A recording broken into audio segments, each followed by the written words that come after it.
Good morning student.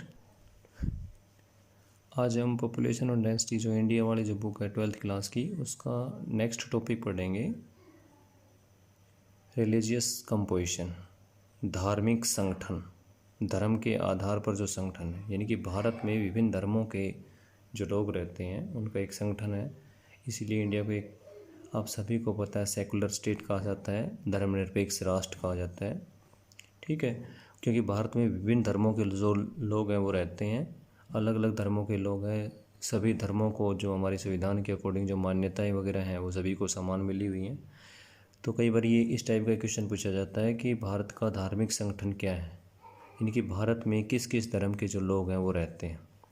तो अगर हम बात करें, भारत में मुख्य रूप से जो 6 धर्मों के जो लोग हैं वो हैं हिंदू, मुस्लिम, क्रिश्चियन, सिख, बुद्धिस्ट और जैन। यानी कि ये जो 6 मेन धर्म है जो भारत में जो लोग निवास करते हैं।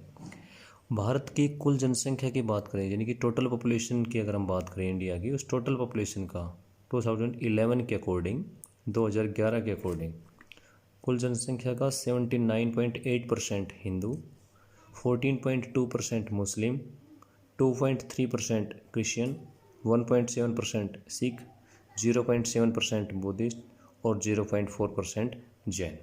ये जो मुख्य क्राइटेरिया था कि भारत में जो प्रमुख जो धर्म है उनका जनसंख्या का प्रतिशत क्या है, कितने कितने प्रतिशत जनसंख्या किस किस धर्म से संबंधित है। चलो आज हम डिस्कस करते हैं। जैसे सबसे जो प्रमुख धर्म है भारत में वो है हिंदू। हिंदू धर्म सबसे अधिक जो बोले जाने वाला धर्म है। भारत में सबसे अधिक जनसंख्या हिंदू धर्म की है। भारत के जो मुख्य जो स्टेट हैं जहाँ पर हिंदुओं का जो प्रतिशत है सबसे अधिक है कुल जनसंख्या का, वो हिमाचल प्रदेश, छत्तीसगढ़, उड़ीसा और मध्य प्रदेश। ये टॉप 4 स्टेट हैं जहाँ पर सबसे ज़्यादा हिंदू जनसंख्या का प्रतिशत है। हिमाचल प्रदेश, उसके बाद छत्तीसगढ़, उड़ीसा और मध्य प्रदेश। ऐसा नहीं है कि इन्हीं 4 राज्यों में ही हिंदू निवास करते हैं, लेकिन इन 4 राज्यों में हिंदू जनसंख्या का प्रतिशत अधिक है। दूसरे नंबर पर जो धर्म है, यानी कि 14.2% जो पॉपुलेशन का जो हिस्सा है वो है मुस्लिम। मुस्लिम जो धर्म है उसका सबसे ज़्यादा जो जनसंख्या है वो जम्मू कश्मीर में, जम्मू कश्मीर के बाद असम, वेस्ट बंगाल और केरला। ये 4 ऐसे स्टेट हैं जहाँ पर मुस्लिम जनसंख्या के लोग ज़्यादा निवास करते हैं। उसके बाद है क्रिश्चियन। क्रिश्चियन की बात करें, 2.3% टोटल पॉपुलेशन जो जनसंख्या उसका हिस्सा है। और क्रिश्चियन मुख्य रूप से नागालैंड, यानी कि सबसे ज़्यादा जो क्रिश्चियन जनसंख्या है उसका जो प्रतिशत है उस जनसंख्या का वो कहाँ पे है, नागालैंड में। फिर उसके बाद मिजोरम में, फिर मेघालय में, फिर मणिपुर में। इन 4 राज्यों में जो क्रिश्चियन जो हैं, यानी कि जो ईसाई धर्म के जो लोग हैं वो इन 4 राज्यों में ज़्यादा निवास करते हैं। इसी तरह बात करते हैं सिख धर्म की। सिख सबसे ज़्यादा आप सभी को पता है पंजाब में सबसे अधिक सिखों का परसेंटेज है। फिर उसके बाद हरियाणा, फिर उत्तरांचल और जम्मू कश्मीर, यहाँ पर भी सिख धर्म जनसंख्या। वैसे भारत में कोई भी किसी भी धर्म के लोग किसी भी स्टेट में रह सकते हैं, ऐसी कोई पाबंदी नहीं है, सभी धर्मों के लोग। लेकिन ये केवल वो है कि जो यहाँ पर मुख्य, यानी कि जो ज़्यादा जनसंख्या निवास करती है इस धर्म से संबंधित, वो एक टेबल बना रखी है। फिर है बुद्धिस्ट, यानी कि बौद्ध धर्म के जो लोग हैं, सबसे ज़्यादा बौद्ध जो हैं वो सिक्किम में हैं। फिर उसके बाद अरुणाचल प्रदेश में, मिजोरम और महाराष्ट्र। ये ऐसे स्टेट है जहाँ पर बुद्धिस्ट ज़्यादा रहते हैं। जैन की बात करें तो जैन धर्म के लोग सबसे ज़्यादा महाराष्ट्र में, पंजाब में, फिर गुजरात और फिर राजस्थान में, इस तरह से। तो ये भारत का जो धार्मिक संगठन है, रिलीजियस कंपोजिशन है, वो है। ठीक है, उसके बाद जो लास्ट टॉपिक बचता है अपना इस चैप्टर का, पॉपुलेशन डेंसिटी कंपोजिशन स्ट्रक्चर वाला जो चैप्टर वाला फर्स्ट जो इंडिया वाला, उसका लास्ट टॉपिक है कंपोजिशन ऑफ वर्किंग पॉपुलेशन, यानी कि श्रमजीवी जनसंख्या का संगठन क्या है, जो काम करने वाली जनसंख्या उसका क्या संगठन है। वर्किंग पॉपुलेशन का मतलब है, जो आप सभी को पता है ज्योग्राफी में 3 एज कैटेगरी बनाई हुई है। ठीक है, उस 3 एज कैटेगरी का जो बीच की एज कैटेगरी है वो एज कैटेगरी किस में आती है, वर्किंग पॉपुलेशन में आती है। और वर्किंग पॉपुलेशन में हम इसको 2 भागों में बांटते हैं, यानी कि जो कार्यशील जनसंख्या है, मुख्य श्रमिक मेन वर्कर, और एक दे रखा है सीमांत जो श्रमिक होते हैं, ठीक है, सीमांत श्रमिक को जो है मार्जिनल जो वर्कर होते हैं वो।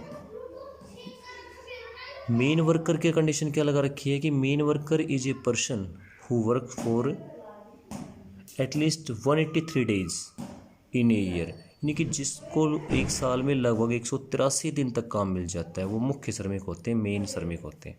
फिर दे रखा है मार्जिनल वर्कर, यानी कि सीमांत एक लिमिटेड टाइम पीरियड तक उन्हें वर्क मिलता है, is person who work for less than 183 days, यानी कि 183 दिन से जिसको कम टाइम, यानी कि लगभग 6 महीने से भी कम टाइम तक उसको पूरे साल भर में रोजगार मिलता है, तो उसे हम कहते हैं सीमांत वर्कर या सीमांत श्रमिक और मुख्य श्रमिक, ये वर्किंग पॉपुलेशन का।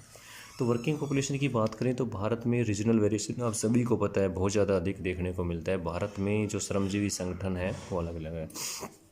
अगर हम बात करें प्रोपोर्शन ऑफ वर्कर्स की, भारत की 2011 के अकॉर्डिंग, ये 2011 के अकॉर्डिंग है बेटा, ठीक है, 2011 के अकॉर्डिंग भारत में जो, जिसमें दोनों शामिल हैं, मेन वर्कर और मार्जिनल जो वर्कर हैं, दोनों सीमांत और मुख्य श्रमिक, दोनों को मिला करके लगभग हम कह सकते हैं कि 40% जो वर्कर है, 60% जो है वो उनके पास रोज़गार नहीं है। जो वो हम ऐप वर्कर में आगे कभी थोड़ा बहुत रोज़गार मिल गया, लेकिन जो रोज़गार मिलता है जिनको दोनों, वो मिलाकर कितना है 40%। वर्क पार्टिसिपेशन की रेट की बात करें, यानी कि श्रम सहभागिता दर की बात करें कि श्रम सहभागिता में किस किस राज्य का कितना योगदान है, कौन कौन से काम में किस किस स्टेट का ज़्यादा योगदान है, ठीक है। तो अगर हम श्रम सहभागिता की बात करते हैं, वर्क पार्टिसिपेशन रेट की बात करते हैं, कौन से स्टेट का कितना किस किस पर्टिकुलर, जैसे सबसे ज़्यादा जो श्रम सहभागिता की अगर हम बात करें तो हिमाचल प्रदेश है, फिर उसके बाद है सिक्किम है, फिर नागालैंड है, ठीक है। इसी तरह अगर हम पर्टिकुलर किसी बात करें भाई, अगर हम श्रम सहभागिता को भी अलग अलग कैटेगरी में क्लासीफाई कर दें, अलग अलग सेक्टर में डिवाइड कर दें, अलग अलग क्षेत्रों में, उप क्षेत्रों में बांट दें, तो कल्टीवेटर्स जो होती हैं, यानी कि जो कृषक हैं, भारत में जो कृषक का परसेंटेज है वो 24.9% है इंडिया का, और इसमें सबसे ज़्यादा जो कृषक हैं वो हैं हिमाचल प्रदेश में, जो उनका है 57.9% हिस्सा। इसी तरह एग्रीकल्चर लेबर की बात करते हैं तो एग्रीकल्चर जो लेबर है, यानी कि कृषक जो श्रमिक होते हैं, कृषि से संबंधित जो कामकाज करते हैं, वो 30% लोग हैं, जो वर्कर की बात कर रहा हूँ। और सबसे ज़्यादा जो एग्रीकल्चर लेबर है वो बिहार में 52.8%, यानी कि जो एग्रीकल्चर लेबर की बात कर रहे हैं, कृषि से संबंधित जो मजदूरों की बात करते हैं, लेबर की बात करते हैं, वो बिहार है। हाउस होल्ड इंडस्ट्री की बात करें, जो भी घरेलू उद्योग हैं हमारे, जो घरेलू उद्योगों में काम करने वाले परसेंटेज की बात करें तो 3.8% इंडिया का है, और सबसे ज़्यादा घरेलू यानी कि डोमेस्टिक या हाउस होल्ड इंडस्ट्री की बात करते हैं वेस्ट बंगाल में है 7.1%।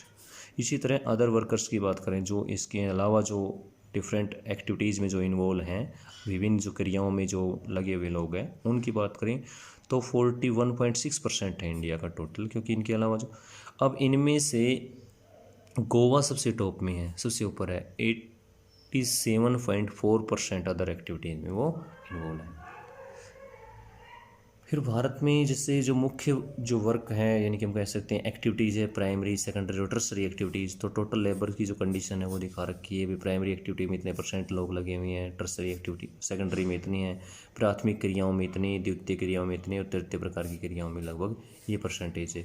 एक ऐसा क्षेत्र है जहाँ पर जनसंख्या का हम कह सकते हैं जो विभाजन है, श्रम सहभागिता या वर्क पार्टिसिपेशन की बात करते हैं। ये आपका जो फर्स्ट चैप्टर था इंडिया इकोनॉमिक वाला, भारतीय अर्थव्यवस्था की बात करें, ठीक है, जो हमारा इंडिया पीपल एंड इकोनॉमी जो चैप्टर पॉपुलेशन डेंसिटी डिस्ट्रीब्यूशन वाला वो चैप्टर है, वो कंप्लीट हुआ। ठीक है बेटा, ओके।